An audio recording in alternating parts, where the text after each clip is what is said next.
Officer Jacob, a white police officer, humiliates a black woman while shopping at a luxury store, confident he's done the right thing. As the layers of their lives begin to unravel, Jacob is forced into a journey of self-reflection that will challenge everything he thought he knew. Will he have the courage to confront his own prejudices? Before we get into the story, comment below where in the world you are watching from today. And if you like this story, don't forget to subscribe. Officer Jacob Foster leaned back in his patrol car, his eyes scanning the quiet suburban streets. The afternoon sun cast long shadows across manicured lawns and cookie-cutter houses. He sighed, drumming his fingers on the steering wheel. "Another day in paradise," he muttered to himself, a hint of sarcasm in his voice. Jacob had been on the force for over 20 years now. He'd seen it all, or so he thought. From petty theft to domestic disputes, he prided himself on handling each situation with a firm hand and unwavering resolve. As he turned onto Orchid Street, Jacob's mind wandered to the morning's briefing. The captain had gone on about community outreach and building trust. Jacob scoffed at the memory. In his opinion, that was just a fancy way of saying they should go soft on criminals. "What this town needs is more backbone, not hand-holding," he grumbled. Jacob's gaze fell on a group of teenagers loitering near the corner store. His eyes narrowed as he slowed the car. They weren't doing anything wrong, but something about their baggy clothes and loud laughter set him on edge. Probably up to no good, he thought, making a mental note to keep an eye on them. As he continued his patrol, Jacob reflected on his years of service. He joined the force straight out of high school, following in his father's footsteps. It was more than just a job to him. It was a calling. He saw himself as a guardian of order, a protector of the innocent. But lately, things had been changing. Some of the younger officers were talking about implicit bias and cultural sensitivity. Jacob rolled his eyes at the thought. In his mind, the law was the law, plain and simple. There was no room for gray areas or special treatment. "Back in my day, we didn't worry about hurting people's feelings," he muttered. "We just did our job." As the afternoon wore on, Jacob found himself growing increasingly restless. He longed for some action, something to break up the monotony of his shift. Part of him even wished for a call to come in, just so he could feel useful again. His radio crackled to life, startling him from his thoughts. "All units, we have a report of suspicious activity at 1242 Oak Street. Possible break-in in progress." Jacob's heart raced as he flipped on his siren. Finally, some real police work. As he sped towards the address, he couldn't help but feel a surge of excitement. This was what he lived for, the chance to catch the bad guys and keep his community safe. Little did Jacob know this call would change everything. It would force him to confront his deepest biases and challenge everything he thought he knew about being a good cop. Jacob's patrol car cruised slowly down the tree-lined streets of the upscale shopping district. His eyes darted from storefront to storefront, scanning for any sign of trouble. The recent shoplifting incident at Bella's boutique had everyone on high alert. "Time to shake things up," Jacob muttered to himself as he pulled into a parking spot. He stepped out of the car, straightening his uniform and adjusting his belt. The afternoon sun glinted off his badge as he made his way towards Luxe Couture, one of the most exclusive boutiques in town. As Jacob pushed open the heavy glass door, a small bell chimed overhead. The store was quiet, with soft classical music playing in the background. The air smelled of expensive perfume and new leather. His gaze swept across the store, taking in the neatly arranged displays of designer handbags and glittering jewelry. That's when he saw her. A black woman stood near the back of the store, her fingers gently running over the fabric of a silk scarf. She was dressed red jeans and a plain red suit. Jacob felt his muscles tense. Something didn't sit right with him. He watched as the woman moved from one expensive item to another, her eyes wide with appreciation. "She doesn't look like she can afford any of this," Jacob thought, his brow furrowing. He observed her closely, noting how she would pick up an item, examine it carefully, then set it back down. To most, it might have looked like innocent browsing, but to Jacob, it seemed suspicious. The woman, unaware of Jacob's scrutiny, continued her exploration of the store. She paused at a display of designer sunglasses, trying on a pair and admiring her reflection in a nearby mirror. Jacob's mind raced. He couldn't shake the feeling that she was up to no good. Maybe she was casing the joint, planning to come back later. Or worse, maybe she was about to make a grab for something valuable.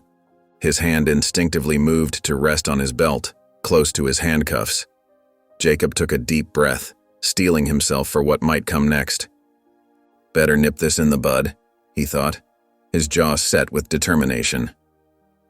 With purposeful strides, Jacob began to make his way across the store towards the woman. His heart pounded in his chest, adrenaline coursing through his veins. He was so focused on his target that he barely noticed the other shoppers giving him curious glances. As he got closer, the woman finally seemed to sense his presence. She turned, her eyes widening slightly as she saw the uniformed officer approaching her. Jacob was just a few steps away now, his mind already made up about what he needed to do. He opened his mouth to speak, ready to confront the woman he was certain was a potential thief. Jacob approached Kendra with a stern expression on his face. His voice was gruff as he addressed her. "Ma'am, what are you doing here?" Kendra turned to face him, surprise evident in her eyes. "I'm just shopping, officer. Is there a problem?" Jacob's eyes narrowed. "Shopping? It looks more like loitering to me. I've been watching you and you haven't bought anything. Are you planning to steal?"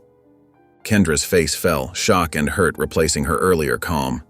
"Steal? No, of course not. I'm just browsing. I have every right to be here." "Sure you do," Jacob scoffed, his voice rising. "Let's see some ID. What's your name?" "My name is Kendra Taylor, and I don't understand why you're treating me this way," she replied, her voice steady, despite the trembling of her hands as she reached for her purse. By now, other shoppers had stopped to stare. The store clerk behind the counter watched with wide eyes, unsure whether to intervene. Jacob cut her off before she could pull out her ID. "I don't need to see it. What I need is for you to leave this store right now." Kendra's eyes welled with tears, but she blinked them back. "Officer, please. I've done nothing wrong. I'm simply looking at items I might want to purchase." "Yeah, right," Jacob sneered. "Like you could afford anything in here. Stop wasting everyone's time and get out before I have to escort you out myself." The other patrons in the store shifted uncomfortably. Some looked away, embarrassed by the scene unfolding before them. Others whispered to each other, their eyes darting between Jacob and Kendra. Kendra took a deep breath, trying to maintain her composure. "Officer, I think you're making a mistake. My husband is Captain Marcus Taylor, and we—" "I don't care who your husband is," Jacob interrupted loudly. "I said leave. Now." The store had fallen completely silent except for Jacob's booming voice. Kendra stood frozen, her face a mask of hurt and humiliation. "Did you hear me?" Jacob demanded, taking a step closer. "I said get out. Don't make me say it again." Kendra's shoulders slumped in defeat. With as much dignity as she could muster, she turned and walked towards the exit. The other shoppers parted to let her pass, their faces a mix of pity and discomfort. As she reached the door, Kendra paused and looked back at Jacob. Her eyes were filled with a sadness that seemed to penetrate the very air of the store. Without a word, she pushed open the door and stepped out into the afternoon sun, leaving behind a stunned silence. Kendra took a deep breath, steadying herself as she stepped out of the boutique. Her eyes glistened with unshed tears, but she held her head high. The warm afternoon sun felt at odds with the chill in her heart. Inside, Jacob watched her go with a satisfied nod. He felt proud of himself, certain he'd just prevented a crime. "That's how you keep these stores safe," he thought, puffing out his chest a little. But his moment of self-congratulation was short-lived. The boutique manager, a petite woman with graying hair, rushed over to him. Her face was flushed, and she wrung her hands nervously. "Officer, oh my goodness," she said, her voice shaky. "You've made a terrible mistake." Jacob turned to her, his brow furrowed. "Excuse me?" The manager's eyes darted between Jacob and the door Kendra had just exited through. "That woman? She's a regular customer here. She and her husband are some of our best clients." Jacob's certainty wavered for a moment, but he quickly shrugged it off. "Ma'am, I was just doing my job. I saw suspicious behavior and I acted on it." The manager shook her head vigorously. No, you don't understand. That was Kendra Taylor. Her husband is Captain Marcus Taylor. They're very well known in the community." Jacob felt a twinge of unease, but he pushed it aside. "Look, I appreciate your concern, but I know what I saw. She was acting suspiciously, and I had to take action." The manager opened her mouth to argue further, but Jacob held up his hand. "I'm sure everything's fine. Have a good day, ma'am." With that, Jacob turned and strode out of the store. As he stepped onto the sidewalk, he took a deep breath of fresh air.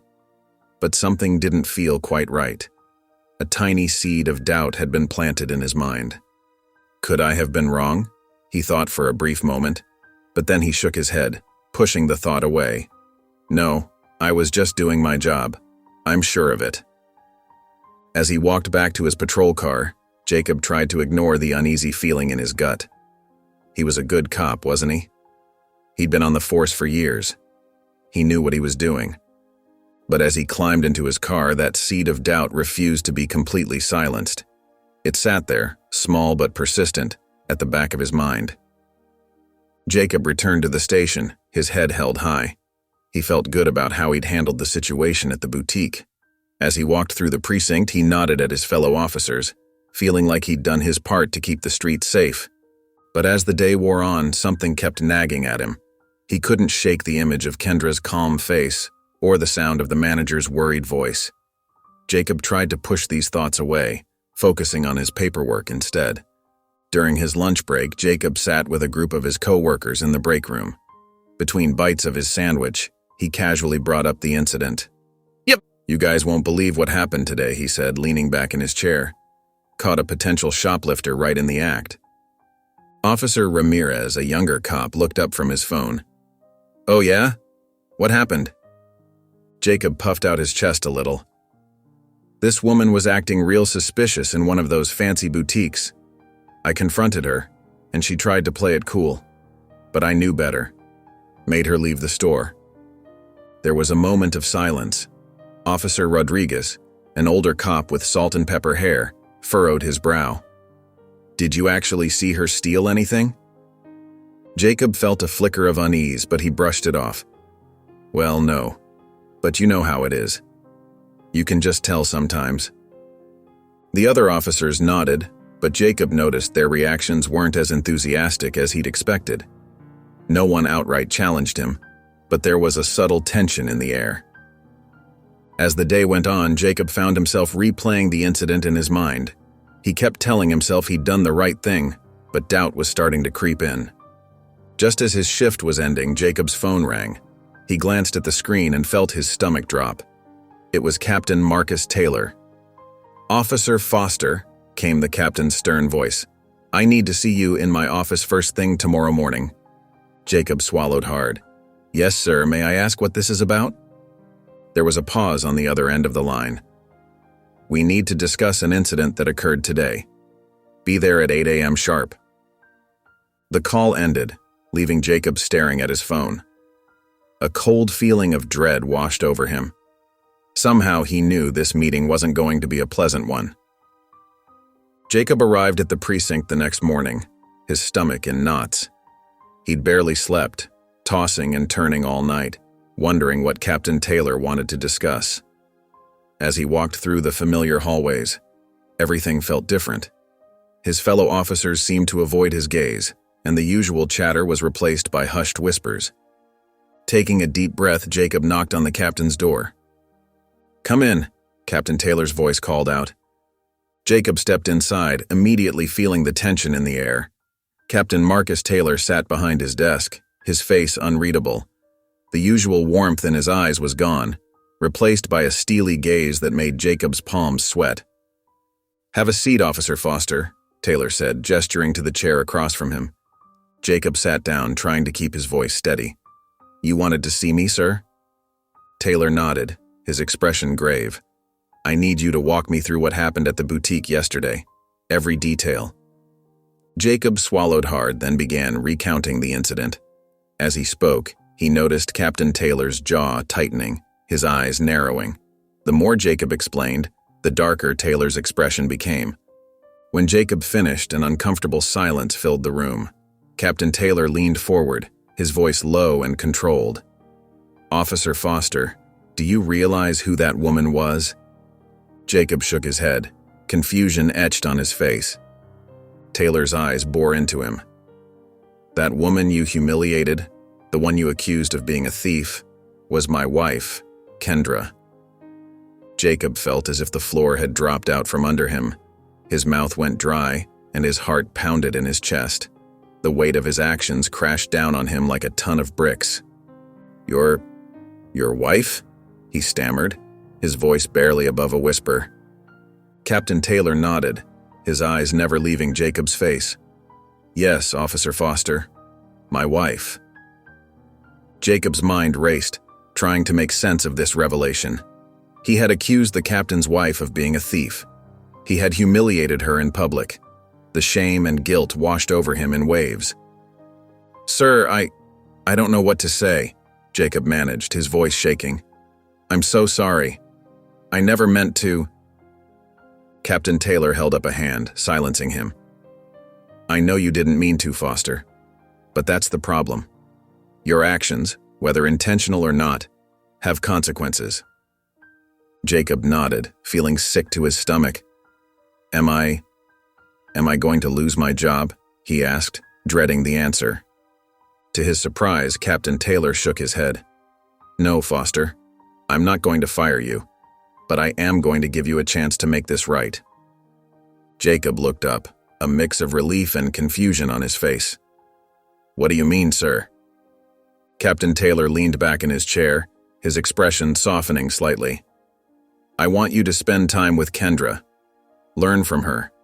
Understand the impact of your actions and the biases that led to them." Jacob's eyes widened. "Spend time with your wife? Sir, I don't think she'd want to see me after what I did." "Kendra is a remarkable woman, Foster. She's willing to give you this chance even though you don't deserve it," Captain Taylor said, his voice filled with pride and love for his wife.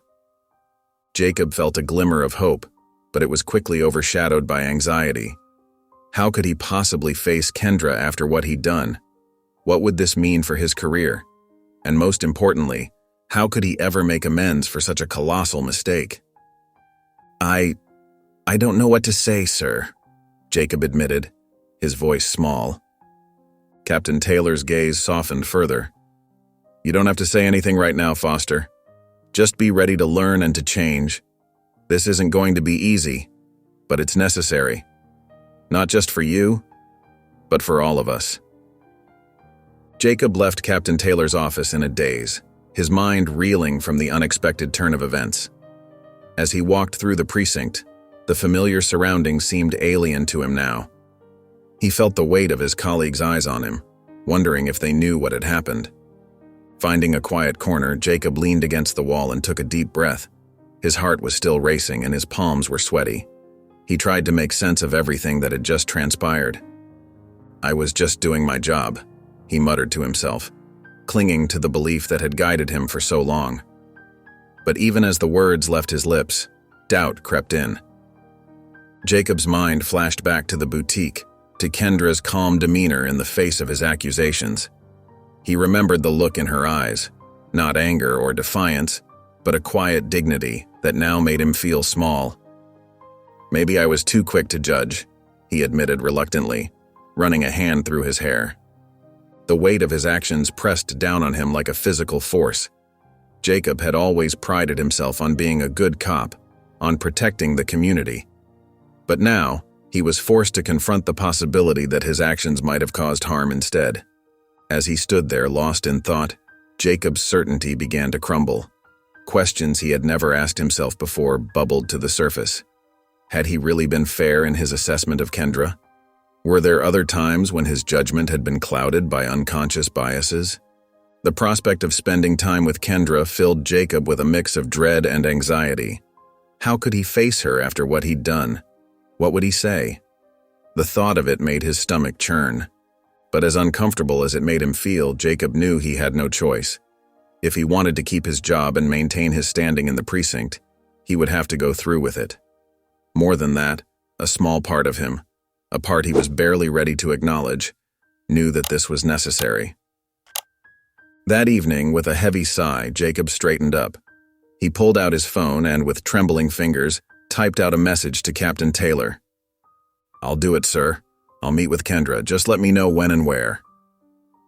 As he hit send, Jacob felt a strange mix of emotions wash over him. Fear, uncertainty, but also a tiny spark of something else.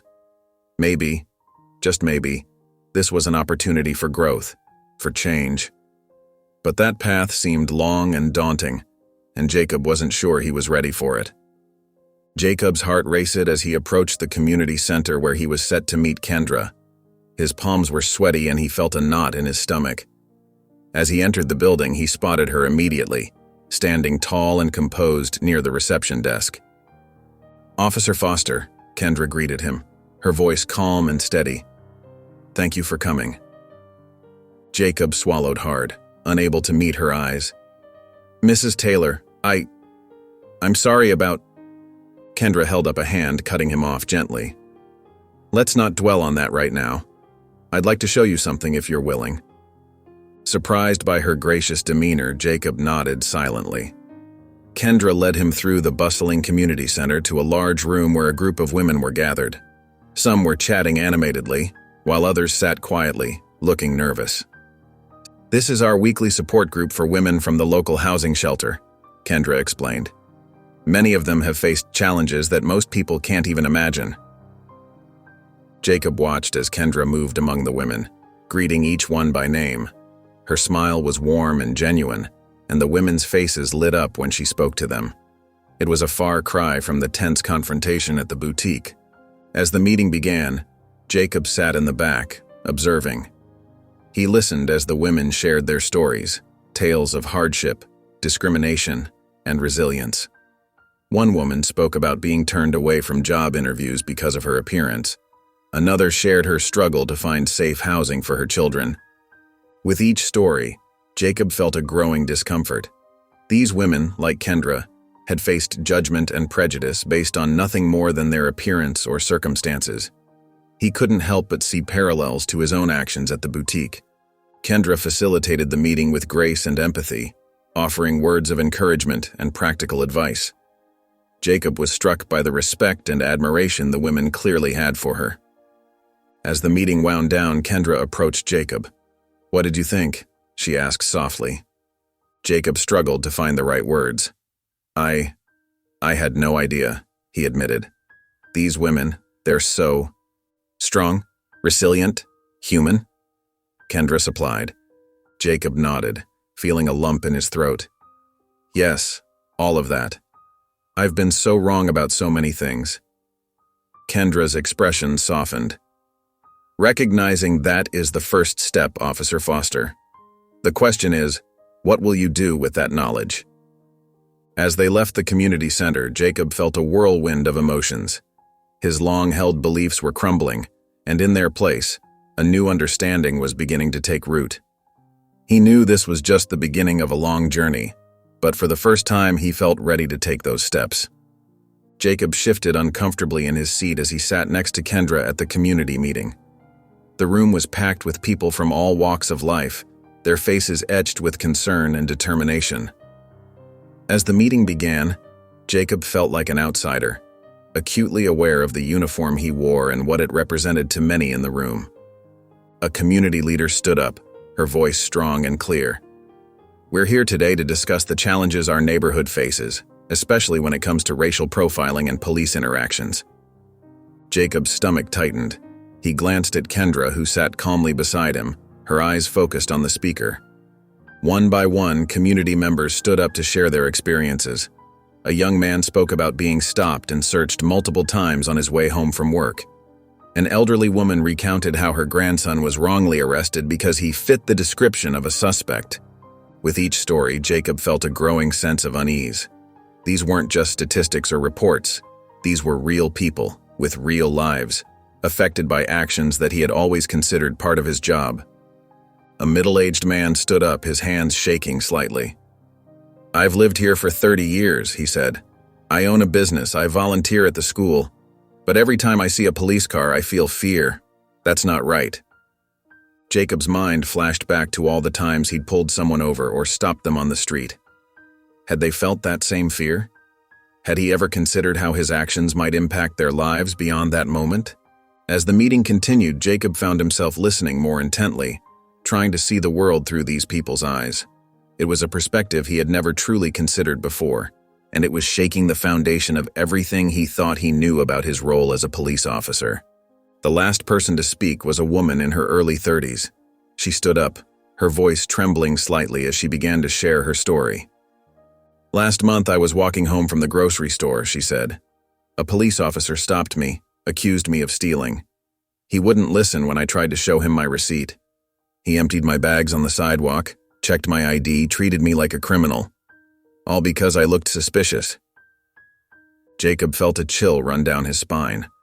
The woman's story was eerily similar to his encounter with Kendra at the boutique. He could see the pain in her eyes, hear the hurt in her voice. "I felt so humiliated," the woman continued, tears welling up in her eyes. "My neighbors saw it happen. My kids saw it happen. How do I explain that to them? How do I tell them to trust the police after that?" Jacob's chest tightened. He had never considered the ripple effects of such encounters, how they could impact not just the individual, but their family, their community, their trust in the system he had sworn to uphold. As the woman finished speaking, a heavy silence fell over the room. Jacob sat there, overwhelmed by the weight of what he had heard. For the first time, he truly saw the broader consequences of the assumptions he had made throughout his career. It wasn't just about one incident or one person.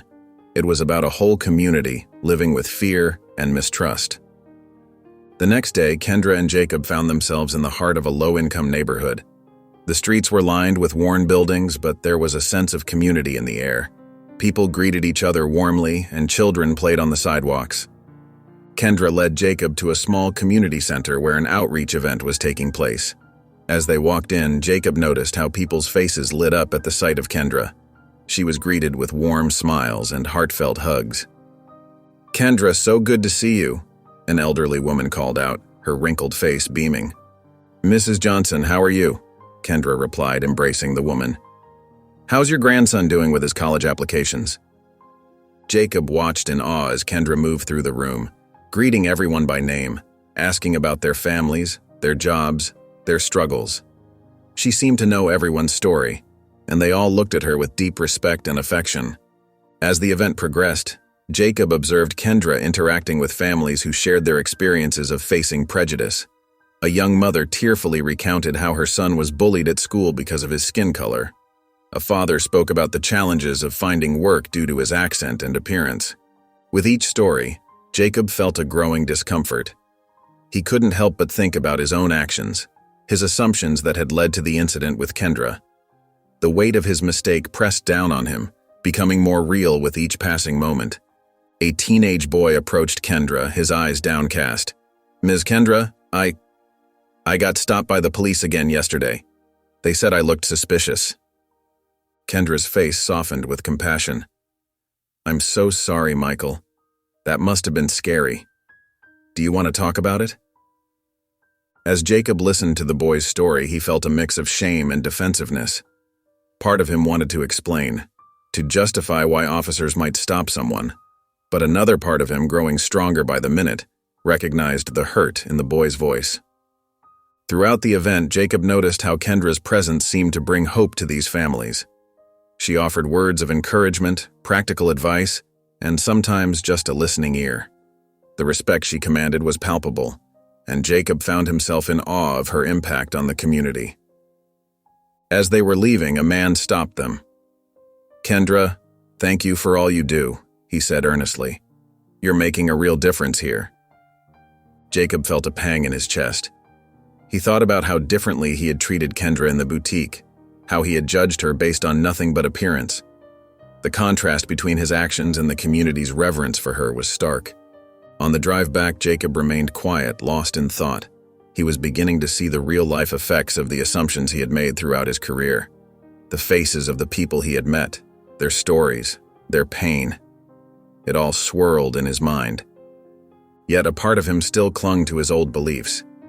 He had been doing his job, hadn't he? Protecting people?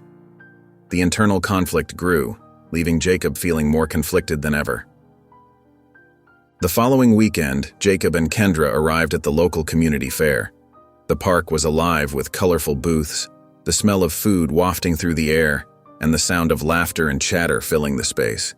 Kendra moved through the crowd with ease, greeting people left and right.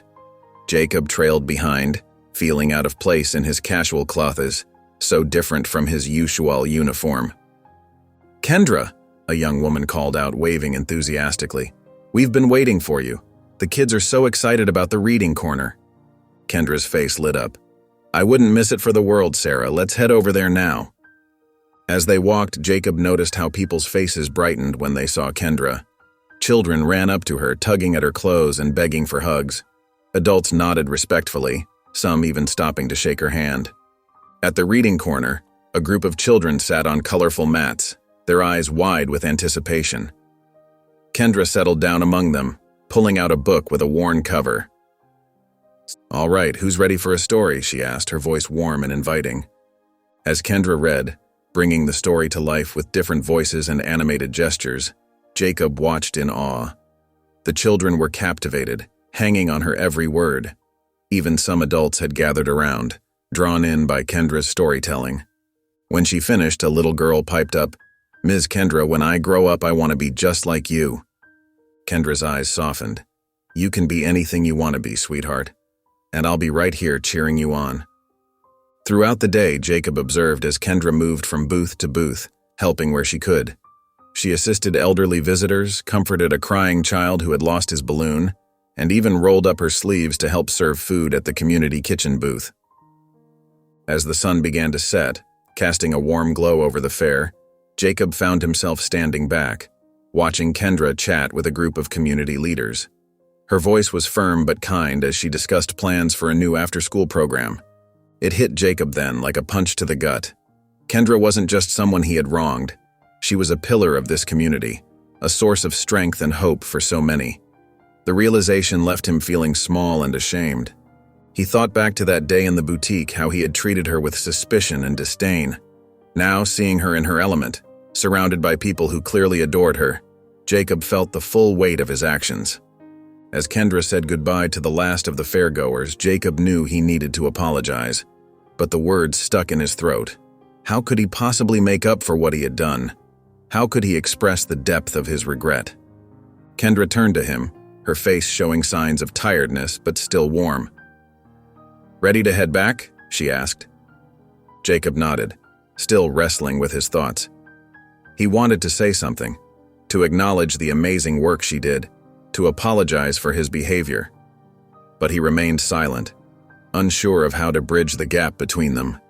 As they walked away from the fair, the setting sun painted the sky in hues of orange and pink. Kendra led Jacob to a quiet bench overlooking a small pond.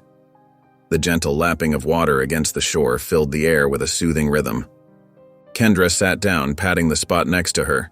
Jacob hesitated for a moment before joining her. He could feel the weight of unspoken words hanging between them.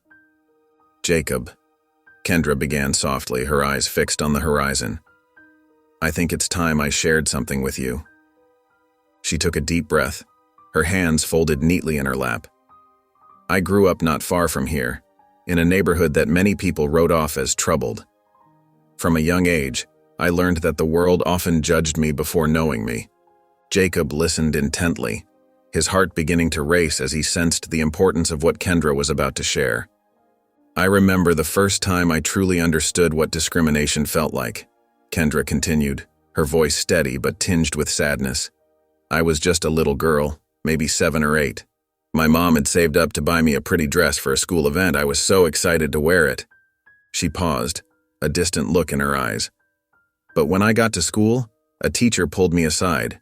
She accused me of stealing the dress, saying there was no way someone from my neighborhood could afford something so nice." Jacob felt a lump form in his throat. He wanted to look away, but he couldn't. "That was just the beginning," Kendra said. "As I grew older, the judgments became more frequent and more hurtful. People would clutch their bags tighter when I walked by. Store clerks would follow me around, assuming I was going to steal something. She turned to Jacob, her eyes meeting his.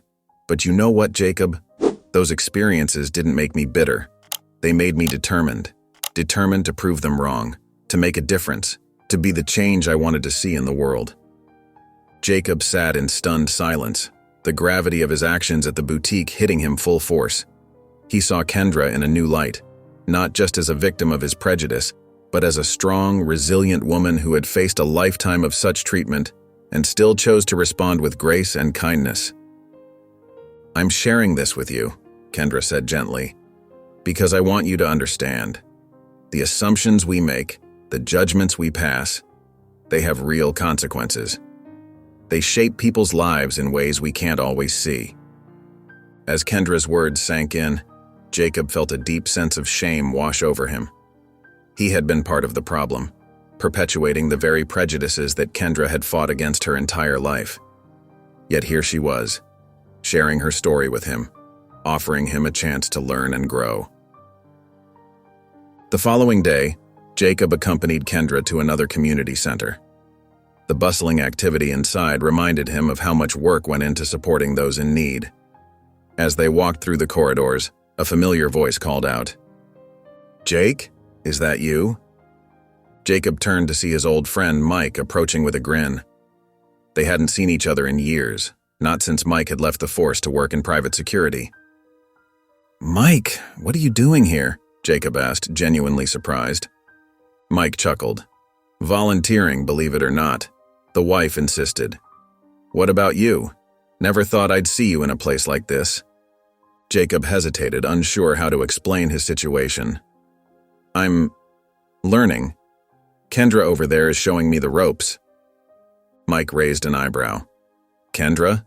You mean that woman you're with?" He lowered his voice and leaned in closer. "Don't tell me the department's got you babysitting now, Jake." The word hit Jacob like a punch to the gut. Babysitting. As if Kendra needed looking after, as if her work wasn't important or valuable. He felt a surge of anger, not just at Mike, but at himself for once thinking the same way. "It's not like that," Jacob said, his voice tight. "Kendra's teaching me about community outreach. It's important work." Mike shrugged, clearly not understanding. "If you say so, buddy. Just seems like a waste of a good officer's time if you ask me." As Mike walked away, Jacob stood there feeling a mix of emotions. He was angry at Mike's casual dismissal of Kendra's work, but he also felt ashamed. How many times had he made similar comments? How often had he dismissed the importance of community engagement? Jacob looked over at Kendra, who was now helping a young mother fill out some forms. He saw the care in her eyes, the patience in her movements. This wasn't babysitting, this was real, meaningful work that made a difference in people's lives. In that moment, Jacob made a decision. He would take this opportunity seriously. He would learn everything he could from Kendra, not just to save his job, but because it was the right thing to do. He realized that changing wasn't just about recognizing his own biases, but also about challenging the attitudes of those around him. With a newfound sense of purpose, Jacob walked over to Kendra. "What can I do to help?" he asked, ready to truly engage with the work at hand. As the days passed, Jacob found himself increasingly torn between two worlds. The familiar comfort of his police uniform felt heavier now, weighed down by the new perspectives he'd gained from his time with Kendra.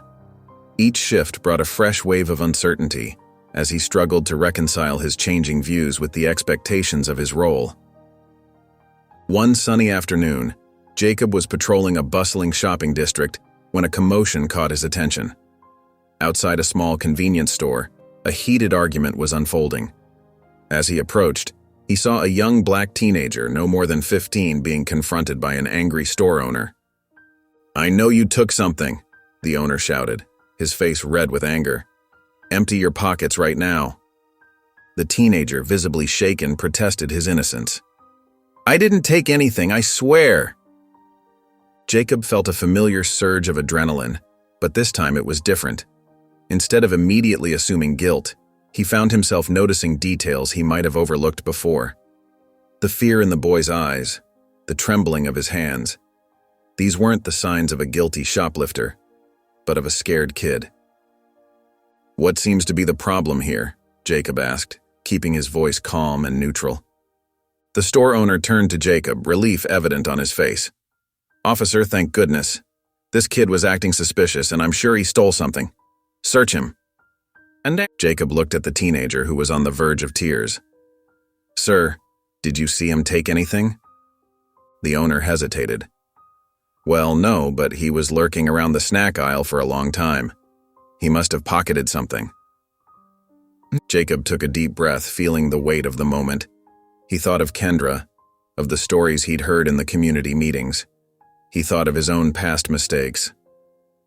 "Young man," Jacob said gently, "would you mind showing me what's in your pockets?" The teenager nodded, quickly emptying his pockets to reveal nothing but a few crumpled dollar bills and a cell phone. Jacob turned to the store owner. "Sir, it appears there's been a misunderstanding. This young man hasn't stolen anything." The owner sputtered, clearly embarrassed. But he was acting suspicious." "Sometimes," Jacob said, choosing his words carefully, "our assumptions can lead us astray. It's important to have evidence before making accusations." As the crowd that had gathered began to disperse, Jacob felt a mix of emotions. Pride at having handled the situation fairly, but also a deep sadness at how easily it could have gone wrong. He realized that this was just one small moment in a much larger struggle for justice and understanding. Jacob walked away from the incident with the teenager, his mind racing. The weight of what had just happened settled on his shoulders like a heavy blanket. He found a quiet spot on a nearby bench and sat down, his hands shaking slightly. As he replayed the scene in his mind, Jacob felt a cold sweat break out on his forehead. How many times had he jumped to conclusions like the store owner? How many innocent people had he accused or treated unfairly? The thought made his stomach churn. Later that day, as Jacob met up with Kendra for their usual community outreach, she noticed something different about him. His usual confident stride was replaced by a more hesitant gait, and his eyes held a new kind of uncertainty. "Everything okay, Jacob?" Kendra asked gently as they walked together. Jacob took a deep breath and recounted the incident with the teenager. As he spoke, his voice trembled slightly. "I just keep thinking, how many times have I been that store owner? How many times have I caused harm without even realizing it?" Kendra listened quietly, her eyes filled with understanding. When Jacob finished, she placed a comforting hand on his arm. "Jacob, what you did today was important. You saw the situation differently, and you acted on it. That's growth." Her words offered some comfort, but Jacob still felt uneasy. "But is it enough? I feel like I'm just scratching the surface." Kendra's expression turned serious. "You're right, Jacob. This is just the beginning. True change takes consistent effort. It's not about one moment of enlightenment, but about continuously challenging your thoughts and actions." Jacob nodded, feeling both overwhelmed and determined.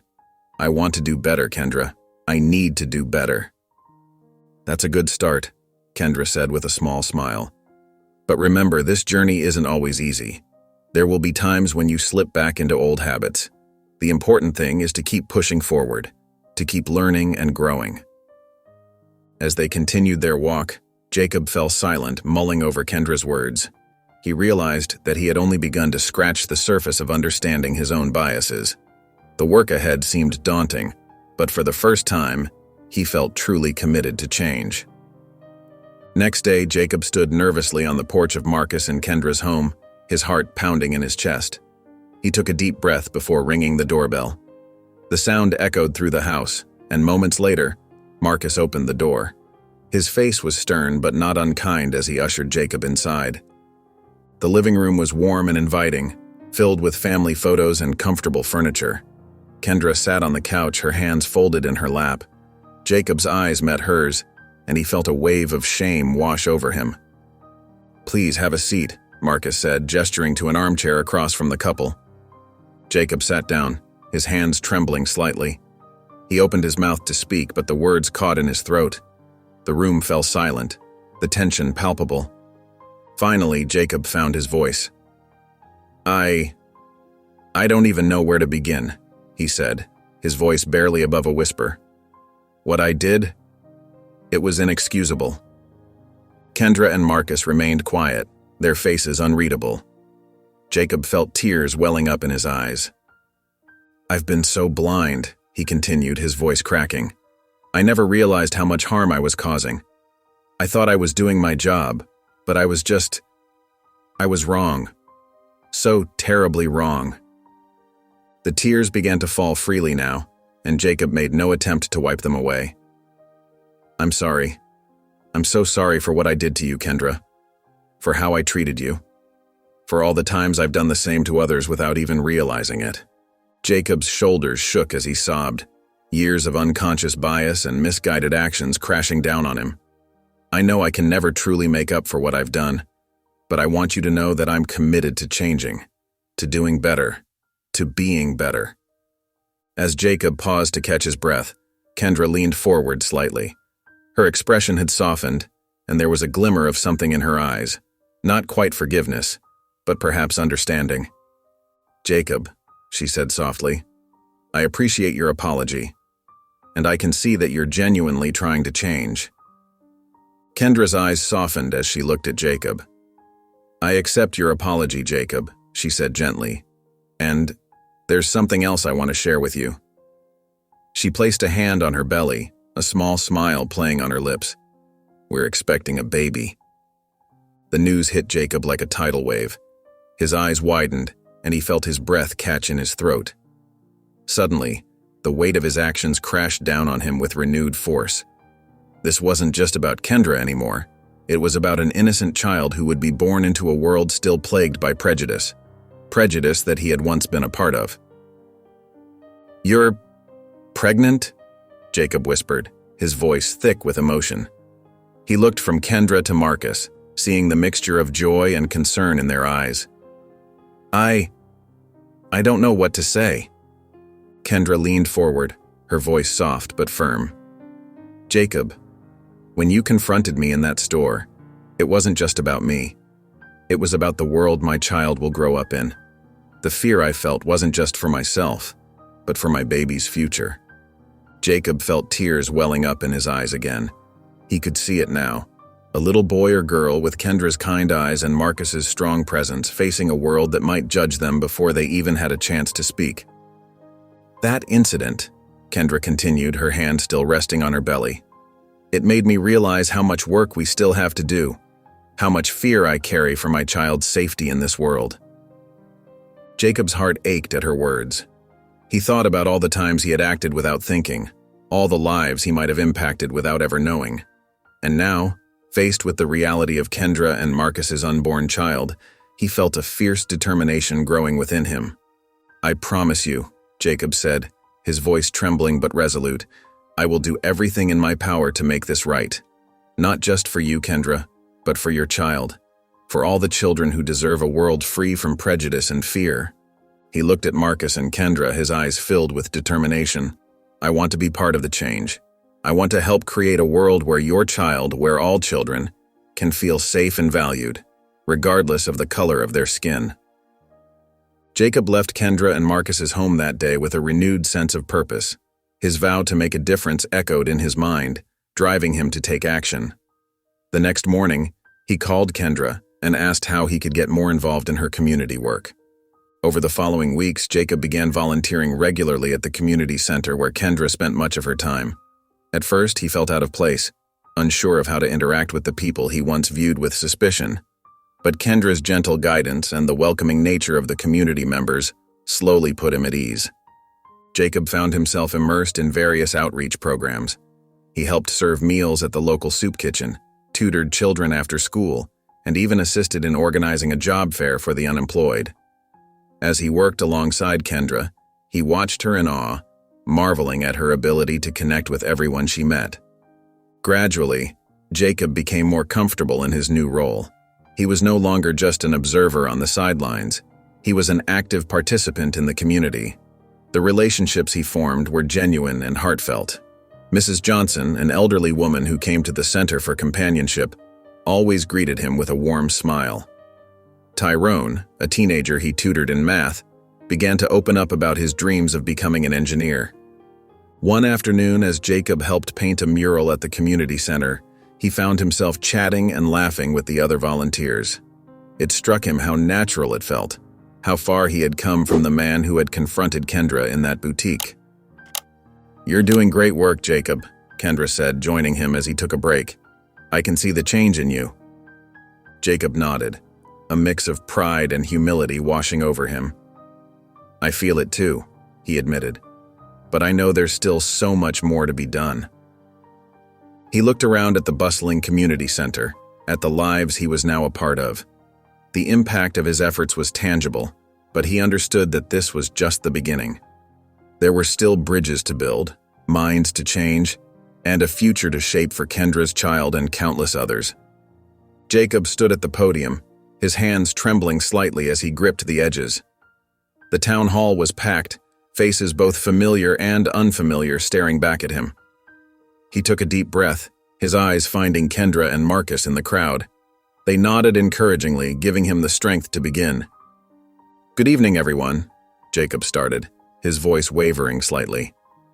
"My name is Officer Jacob Foster, and I'm here tonight to talk about something important, something that's been weighing on me for a while now." He paused, gathering his thoughts. The room was silent, waiting. "A few months ago, I made a terrible mistake. I let my biases and assumptions guide my actions, and I hurt someone innocent because of it." Jacob's voice grew stronger as he continued. "I confronted a woman in a store, accusing her of theft simply because of how she looked. That woman was Kendra Taylor, and I was completely wrong." Murmurs rippled through the crowd. Jacob pressed on, his heart pounding. "I've spent the last few months working with Kendra, learning from her, and seeing firsthand the damage that prejudice can cause.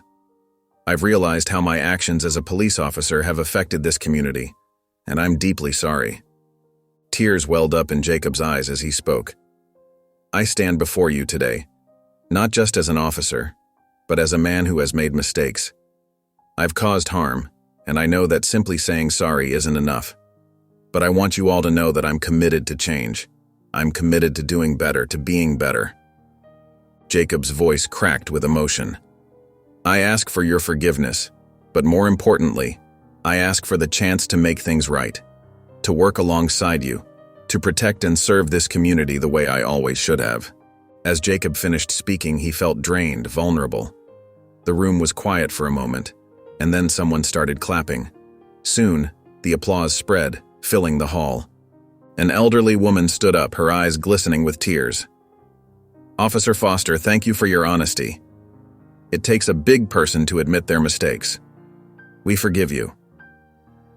Others began to stand, voicing their support and appreciation for Jacob's candor. A young man spoke up, his voice filled with hope. "This is what we need, people willing to change, to learn. Thank you for setting an example." Kendra made her way to the front, standing beside Jacob. She addressed the crowd, her voice steady and warm. "This is a first step, but an important one. Let's work together to build a better community, one where everyone feels safe and respected." The room buzzed with energy, a sense of possibility filling the air. Jacob stood there, overwhelmed by the response, feeling a mixture of relief and determination. He knew this was just the beginning, but for the first time he felt truly hopeful about the future. In the weeks following the town hall meeting, Jacob threw himself into creating a new police program. He spent long hours at the station, poring over research and brainstorming ideas. His desk, once neat and tidy, was now covered in papers and sticky notes. "We need to focus on empathy," Jacob explained to Captain Marcus Taylor one afternoon. "It's not just about enforcing the law, it's about understanding the people we serve." Marcus nodded, a hint of pride in his eyes. "I agree, Jacob. But how do we make that happen?" Jacob's face lit up. "That's where Kendra comes in. She's agreed to help us design the program." The next day, Jacob, Marcus, and Kendra sat around a table at the community center. Kendra's pregnancy was starting to show, and she rested a hand on her growing belly as she spoke. "We need to address the root causes," Kendra said firmly. "Officers need to understand the systemic issues that lead to racial bias." Jacob nodded eagerly. What if we had officers spend time in the community like I did? Really get to know the people they're protecting? Marcus leaned forward, intrigued. That could work. We could pair officers with community leaders for mentorship. As the program took shape, Jacob presented it to the precinct. The reaction was mixed. Some officers, like Officer Sarah Chen, were enthusiastic. "This is exactly what we need," Sarah said, smiling. "A chance to really connect with the community." Others, like Officer Mike Donovan, were more skeptical. "I don't see the point," Mike grumbled. "We're here to enforce the law, not make friends." Jacob didn't let the criticism deter him. He remembered how he used to think, and it only made him more determined to succeed. "I know some of you have doubts," Jacob addressed the room. "I had them too. But trust me, this program will make us better officers and create a safer community for everyone." As the weeks passed, Jacob worked tirelessly to implement the program. He organized community meet and greets, set up mentorship pairings, and even arranged for officers to volunteer at local organizations. One sunny afternoon, Jacob stood watching as a group of officers helped paint a mural at the community center. He felt a tap on his shoulder and turned to see Kendra. "You've come a long way, Jacob," she said softly. Jacob smiled, his eyes misting slightly. "I couldn't have done it without you and Marcus. Thank you for giving me a chance to make things right." Kendra squeezed his arm gently. "This is just the beginning. There's still a lot of work to do." Jacob nodded, his face set with determination. "I know, and I'm ready for it." Jacob's transformation from a biased officer to an advocate for change didn't stop with the new program. He knew that to create lasting change, he needed to reach the younger officers who were just starting their careers. One morning, Jacob stood before a group of fresh-faced recruits in the precinct's training room. He took a deep breath, his hands slightly shaky as he began to speak. "I want to tell you about a mistake I made," he said, his voice filled with emotion. "A mistake that could have ruined my career, but instead changed my life for the better." As Jacob shared his story about Kendra and his journey to understanding, he saw the recruits' expressions change from curiosity to shock, and finally to understanding. "We all have biases," Jacob explained. "The key is recognizing them, and not letting them control our actions." After his talk, a young officer named Emily approached him. "Thank you for sharing that, sir," she said quietly. "I've been worried about making mistakes on the job." Jacob smiled warmly. "It's okay to make mistakes, Emily. What matters is how we learn from them." In the weeks that followed, Jacob implemented regular training sessions focused on inclusivity and empathy. He drew from his experiences with Kendra, inviting community members to speak and share their perspectives. During one session, Jacob noticed Officer Mike Donovan, who had initially been skeptical of the program, listening intently to a black teenager's story about feeling targeted by police. "I never realized," Mike muttered, shaking his head. As the training sessions continued, Jacob began to notice small changes in the precinct. Officers who once made offhand comments about certain neighborhoods were now more thoughtful in their words. There was a growing interest in community engagement events, with more officers volunteering their time. One afternoon, Jacob overheard a conversation between two officers in the break room. "You know, I used to think Foster had gone soft," one said. "But I get it now. We can't do our jobs properly if the community doesn't trust us." The other officer nodded in agreement. "Yeah, I've been trying to be more aware of my own biases. It's not easy, but it feels right." Jacob smiled to himself, feeling a warmth spread through his chest. The ripple effect of his actions was taking hold, slowly but surely changing the culture within the precinct. As the sun began to set, casting a warm glow over the suburban neighborhood, Jacob stood nervously on the front porch of Kendra and Marcus's home. He clutched a small gift bag in his hands, his palms slightly sweaty. Taking a deep breath, he rang the doorbell. Marcus opened the door, greeting Jacob with a warm smile. "Come on in, Jacob," he said, stepping aside to let him enter. The aroma of a home-cooked meal filled the air as Jacob stepped into the cozy living room. Kendra emerged from the kitchen, her pregnant belly now prominently visible. She wore a flowing sundress and a radiant smile that immediately put Jacob at ease. "Jacob, I'm so glad you could make it," Kendra said, embracing him in a gentle hug. As they sat down to dinner, Jacob couldn't help but marvel at how different things felt compared to their first tense encounters. The table was set with care, candles flickering softly in the center. The conversation flowed easily, punctuated by laughter and shared memories. Over plates of roast chicken and vegetables, Kendra turned to Jacob with a thoughtful expression. "You know, Jacob, when we first met, I never imagined we'd be sitting here like this." Jacob nodded, his eyes filled with emotion. "I know. I can't express how grateful I am for the chance you gave me to learn and grow." Marcus reached out and squeezed Kendra's hand. "It wasn't an easy journey for any of us," he said, "but I believe it's made us all stronger." As they enjoyed dessert, a homemade apple pie, Jacob found himself reflecting on the months that had passed.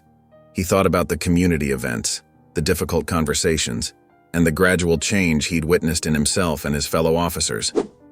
"I want you both to know," Jacob said, his voice thick with emotion, "that your child is going to grow up in a world that's a little bit better because of what we've been through together."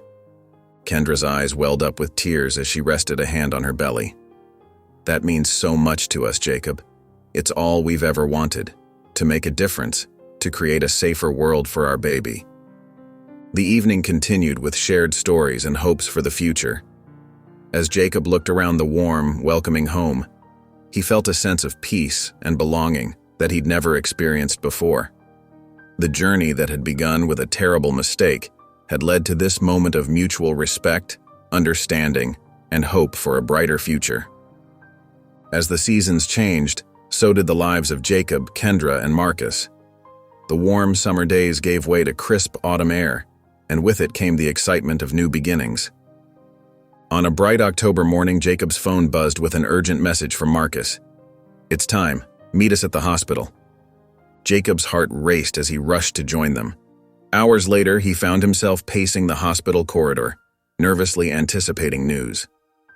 Finally, Marcus emerged from the delivery room, his face beaming with joy. "It's a girl," he announced, his voice filled with emotion. "They're both doing great." When Jacob was allowed to enter the room, he saw Kendra cradling a tiny bundle in her arms. Her face, though tired, radiated pure happiness. Marcus stood beside her, gently stroking the baby's cheek. "Jacob," Kendra said softly, "come meet our daughter." As Jacob approached, he felt a lump form in his throat. The baby was beautiful, her tiny fingers curled around Kendra's thumb. He marveled at how something so small could represent such immense hope and possibility. "We have something to ask you," Marcus said, exchanging a glance with Kendra. "We'd be honored if you'd be her godfather." Jacob's eyes widened in surprise. "Me?" he whispered, overwhelmed by the gesture. Kendra nodded, her eyes glistening. "You've become such an important part of our lives, Jacob. We want you to be a part of hers too." Tears welled up in Jacob's eyes as he nodded, unable to speak. He gently took the baby's hand, marveling at how far they had all come. This moment symbolized not just new life, but rebirth, of trust, of understanding, and of hope for a better future. As Jacob held the newborn in his arms, he made a silent promise. He vowed to protect her, to guide her, and to ensure that she grew up in a world where people were judged by their character, not their appearance. The room was filled with a sense of peace and possibility. Jacob looked at Kendra and Marcus, then down at the sleeping baby in his arms. He realized that this wasn't just the end of his journey of redemption, it was the beginning of a new chapter, one filled with love, understanding, and the promise of a brighter tomorrow. If you enjoyed the story of Marcus, Jacob, and Kendra, I handpicked this next story that will touch your heart. Please don't miss this one. Click here to watch it.